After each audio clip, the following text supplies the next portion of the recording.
I spoke aloud. We are the Himalayan yogis.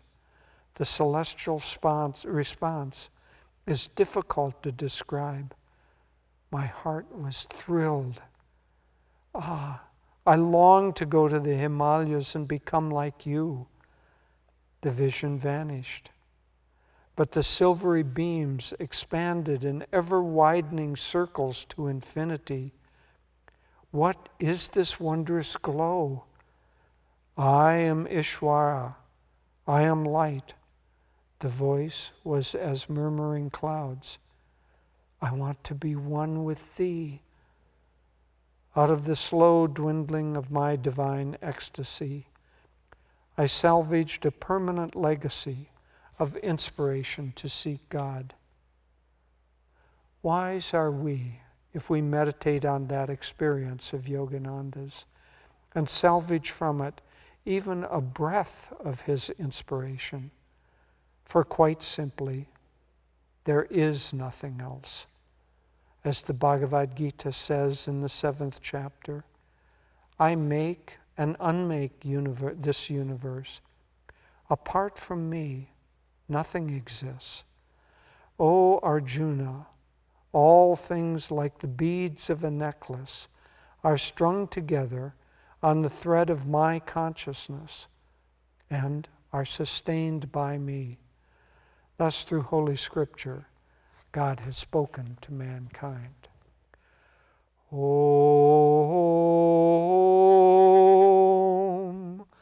Om, Om.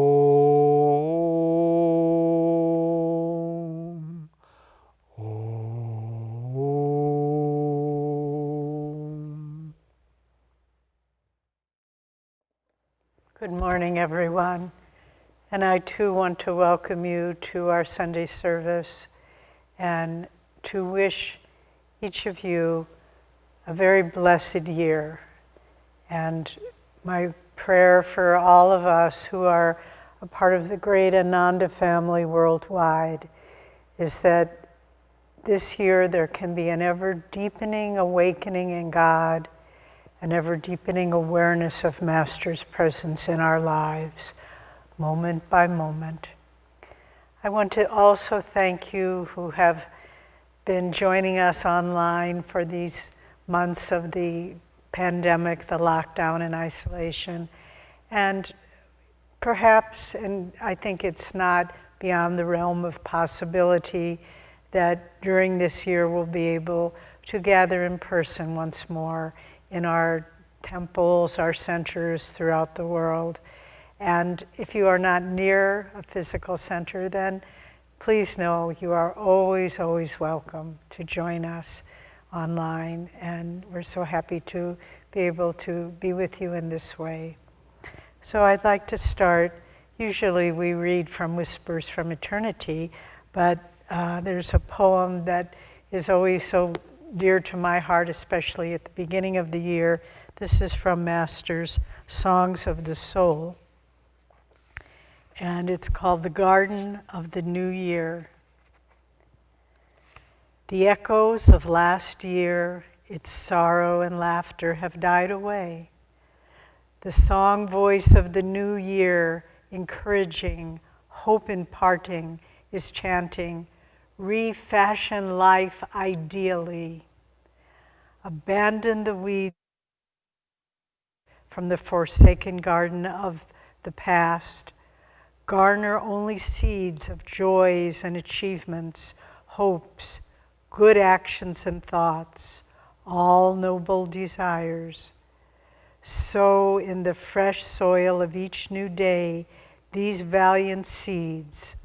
Water and tend them until your life is fragrant with rare flowering qualities. The new year whispers, awaken your habit-dulled spirit to zestful new effort. Rest not till eternal freedom is won and ever-pursuing karma is outwitted. With joy enlivened, unendingly united mind, let us all dance forward, hand in hand, to reach the halcyon home whence we shall wander no more. Well, fortunately, Master's right there with us, giving us the energy and the insight to accomplish this. And it's the reading we had this morning from Rays of the One Light, such a wonderful way to begin the new year. Because really each new year, it's like a new season. God creates these 4 beautiful seasons. They have a spring with its beautiful flowers and little grasses coming and the new little birds being born and singing. And then it ends and emerges into summer with its garnering beautiful, rich gardens and robust activity in the warmth of the summer. And then that ends and we come to autumn. And there's the harvest season and the time for more inward withdrawal. And then, of course, winter, where everything is at rest. Things have gone through their life cycle, but the seeds of the next year, of the next garden of the new year, have already been planted by our karma, past, long time past and immediate past, been planted by world karma. And the year that we've just gone through has been a time of difficult karma for everyone. I don't think there's a person living on the earth right now who hasn't grieved in some way for what they see happening in the world. But seeds have been sown. Seeds have been sown of hope and the desire to help people selflessly and to grow closer to God and to transcend self-interest and greed and divisiveness. These seeds have been sown in this season. And now we come to a new year, a garden of the new year. And we need to water those precious seeds that will transform us, the seeds of divine aspiration and selflessness and joy and unity with all of our brothers and sisters everywhere. And so this reading the Garden of the New Year, it fits so beautifully with the Rays reading where Swamiji is talking about everything coming from the Om vibration. We're moving forward now into, it's like in a certain way, it's a clean slate. Of course, as we said, there's karma already moving in place to form what will happen. But in this poem that we read, refashion life ideally. And it's important to think of that in terms of, okay, God, in the beginning, there was nothing. There was only the consciousness of God. And God put his consciousness into vibration. And it began to manifest as the vibration of Om, the vibration, the sound behind all other sounds. The vibratory presence that holds all of this manifest world, holds it into form. And the light, that's a different manifestation of the consciousness of God, a different vibration, the vibration of astral sound and light. And that light is what shines behind everything. Even in the darkest moments, that light is shining there. I remember once, some years ago, we went to hear a man who Swami considered to be a great saint. His name was Richard Vernbrandt, and he was a Christian minister during World War II. He was imprisoned by the Nazis because he was a Christian leader. Then when he lived in Romania, and then when the communists took over, he was imprisoned by the communists, finally released after many years in solitary confinement, and because there was a public outcry finally. But he went on a lecture tour, and we went to hear him speak. He was an old man by that time, but radiant. And he spoke of his time in the communist prison camp in solitary confinement, and they kept them not only isolated, but in total darkness. and total silence. They slit their meals under a slot in the door once a day, or I don't remember, maybe it was for 3 times a day. But even the guards, I mean, how cruel. They wore padded shoes, so there was no sound and no light. And he lived that way for years. But when you saw him, this man was radiant. And he said, and you could feel with the full conviction of his soul, there is a beautiful light that you can see in the darkness. And there's a wondrous sound that you can hear in the silence. And he was hearing the Om, and he was seeing the inner light. And even in the darkest moments, we can return. If we go within, we can find that presence within us. And so God created all of this, the light and the darkness of the outer world, and the suffering and the joy and the disease and the health, and the wise and the foolish, all of them, all manifested out of the vibration of his consciousness through Om and light. And it is our job then to try to discover that within us, because with our physical senses, we hear the sounds of the world. And with our physical eyes, we see the light of the world. And so through the sensory experience, the conscious mind experiences that. But if we make the effort to go within, and if we make the effort, and it is not an easy thing to do, but if we continue on and on regularly with commitment, we begin to hear sounds not of the senses and see light not through the eyes, not through the senses, but on a super sensory level.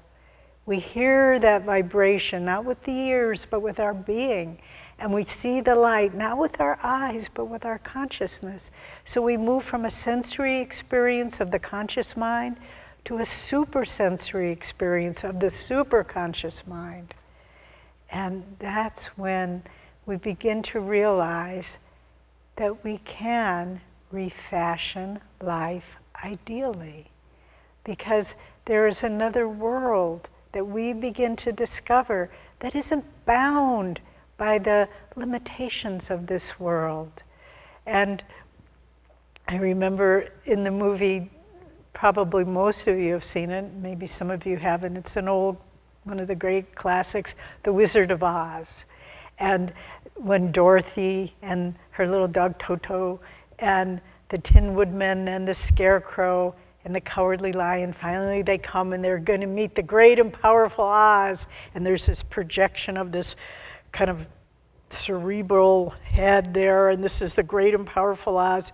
But then the little dog Toto, this is at the end of the movie, he runs and there's a little curtain on the side of the room, and he pulls back the curtain and there's this little man manipulating the image up on the screen, and the little man says, don't pay attention to that little man behind the curtain. Well, what this world is, it's sort of the Wizard of Oz in reverse.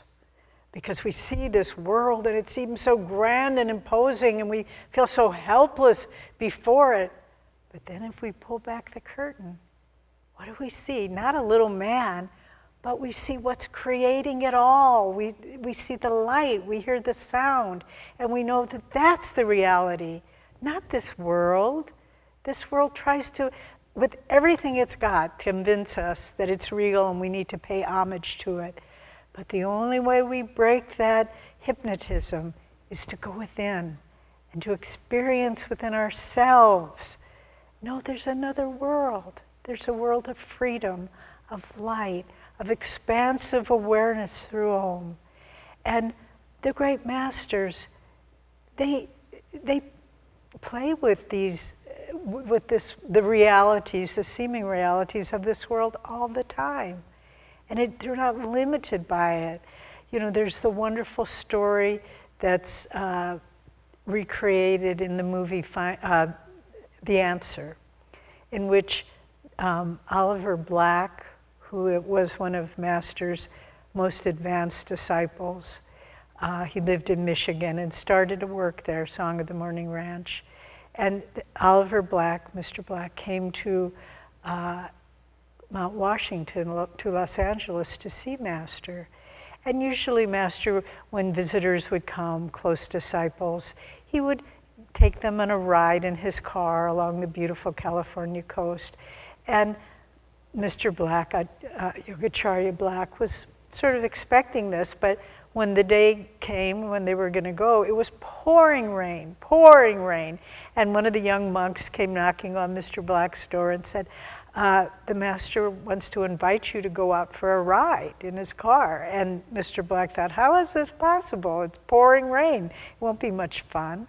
And yet he said, well, all right, I'll be coming out right away. And he put on a raincoat and he got his umbrella and he walked out of his door. And as soon as he walked out of the door, not only did the rain stop, because that happens from time to time, we're going out and it's raining and then the rain stops, but the sky was totally clear and the ground and the plants and the car was totally dry. There was not a drop of rain. And Mr. Black was just shocked. And Master was standing there by his car and he said, for you, Oliver. And the Mr. Black, as he recounted the story, said how he was able to change that reality so completely, I never could understand. But when you live in Om, when you feel that's your true reality, when you see that behind every shadow there is light, even in the worst darkness there's light, then you can move the forms around, and you're not limited by it. There's another beautiful story that another direct disciple of Master, Dr. Lewis, tells, that he lived in Boston on the East Coast. Master was in Los Angeles. And one day Dr. Lewis decided to go out, take his sailboat out in Nantucket Bay. And he was out sailing, but all of a sudden a big squall came up. And the waves were huge and the wind. And Dr. Lewis really felt, I'm not going to make it back. The waves were tipping over the little sailboat. He had no way of anybody finding him. And he began to pray to Master, help me, Master in Los Angeles. And at that moment, he just heard reverberating the sound of Om. And around him, the squall subsided. And he was able, not easily, but successfully, to bring his little sailboat into safe harbor. And when he got home, as soon as he walked in the door, the phone rang. And you know who it was. It was our guru. And he said, you almost got wet, didn't you, doctor? And Dr. Lewis was just amazed. And he said, yes, sir, I did. And Master said, remember, nothing can harm you if you stay in Om. And that's what we need to remember, no matter what lies ahead. I think we can be hopeful for a better 2021, but nevertheless, whatever may lie ahead, nothing can harm us if we stay in the Om. And you think, well, those are very nice stories, but I don't know that anything like that can happen in my life. Well, I'd like to share with you a little story. I've told it before, some of you know it, about how by staying in the Om, you don't change the world around you, but you change inside so that the world doesn't bother you. And this story took place in 1979. Swami Kriyananda had asked Jyotish and me to move down to the San Francisco Bay Area, to San Francisco, to start an Ananda work there. And we had been living at Ananda Village for 10 years, the first 10 years of its existence. And with reluctance, I went.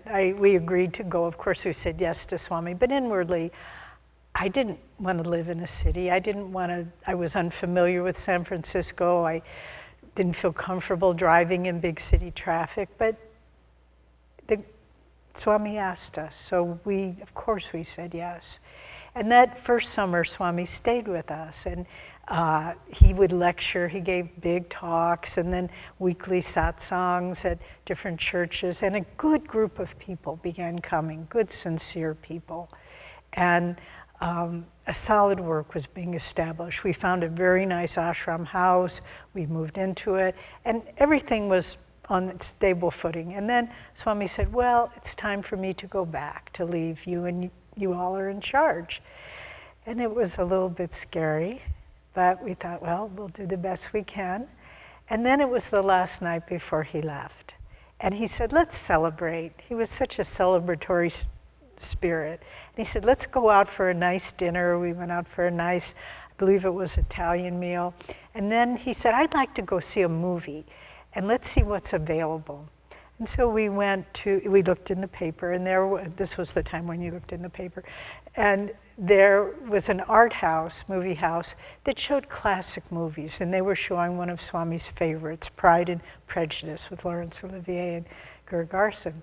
And so we didn't pay a lot of attention to, we got the address, but where it was located and what time we would get out. But we went and we saw, and we had to park, it was Saturday night, we had to park very far away, walk, 5 or 6 blocks to get to the theater. We saw it, we enjoyed it so much, and then it was time to leave. And then the reality dawned, and I think Swamiji actually set up the whole experience. And we realized we were in the red light district of San Francisco. It was Saturday night, it was about 10 o'clock, 10:30 at night, and we had to walk 6 blocks to the car. And it was like, oh my God. We went out on the street, and there was everything you can imagine. It was like a little Hades right there, and people were selling drugs and everything. And we thought, we've got to walk to the car. But then Swami, it was amazing. You could feel, and I think he did it for us. I think it was his last gift for us. It was like the prow of a ship. And there were about 10 of us, and we all followed behind him. And we walked through those streets, through all the depravity and the sorrow and suffering. And it was like nothing could touch us. We were in Om. And for the remaining, and we got to the car, and it was really quite not only extraordinary in the moment, but a permanent legacy. Because from that moment on, I was never disturbed or afraid of being in a city. I drove wherever I needed to go, and our life has been one of frequent travel and going to many new cities, many new places we weren't familiar with. But that gift that Swami gave us, I've never felt uncomfortable wherever we had to go, whether we knew people or didn't know people. And so what did Swami do there? He brought us into the Om. And he said, I can't change the world. I can't stop a squall or make the rain stop. Maybe he could, but he wasn't doing it. But I can help you realize how to live in the world but not be touched by it if you stay in Om. Because that's where it all comes from. That's the origin of it all. And that brings you back into the stillness and the peace and the light of God. And so when we look to the new year, refashioning our life ideally, remolding our life in such a way that we're getting closer to, whether consciously or not, why we incarnated in this lifetime. Why did we come? Did we come to get a good job or to make money or to be liked or popular or whatever, big success? That's not why devotees take rebirth. Devotees take rebirth because we have been on a journey. We've been on a journey to God, and we haven't yet made it yet, but we've gotten closer. And so we're picking up the strings. It says in the Bhagavad Gita, Arjuna asked Krishna, but what if I try and I fail spiritually? Is my effort lost? And Krishna replies to Arjuna, know this, no effort is ever lost. You will pick up where you left off in the last life. And so we all have done. And that's why it's so familiar. So many people we've heard, I read autobiography and it changed my life. Why? Because we heard the soul call. We heard the Om vibration, and we felt the inner light that that book is permeated with. And it was the catalyst that got our feet moving back again on this journey. And it's so thrilling to me to talk to people from all over the world, from all walks of life, just saying, yes, when I read autobiography, when I saw Master's picture, it changed my life. And so in this coming year, where do we want to go spiritually? And realize that don't let it be kind of wistful yearnings or vague desires of growth, but realize you have the potential, we all have the potential to mold the year that's coming to our spiritual advantage. We can't necessarily change the circumstances. We can't by our will make the virus go away. We can't by our will make politicians be honest and integritous. But we can do what we can do to bring light into the world, to bring light into ourselves, and not to settle for less than what we can be. Master didn't come to make our lives a little bit better. He came to awaken us to the true reality of what life is and who we are. And unceasingly, don't think that effort stops. Unceasingly, the great masters are working on our behalf in this way. So let's do our part. Let's use this year in so many ways. The quarantine and the isolation has been a blessing because we've had to be more interiorized. We've had to be more inwardly focused.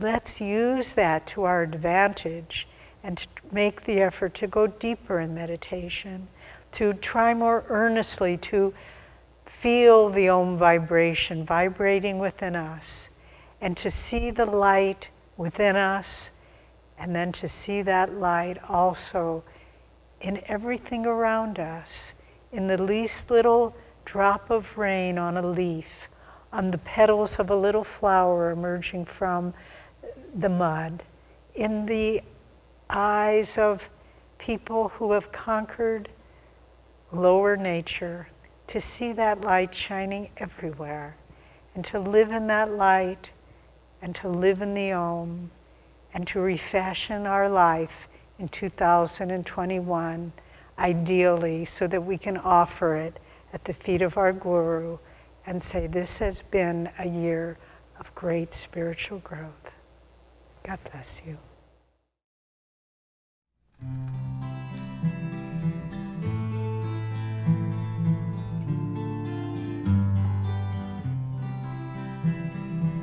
Peace gave us the mountains, peace gave us the sky. Nightly when starlight enfolds us, peace is its lullaby. Amen. Amen.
be.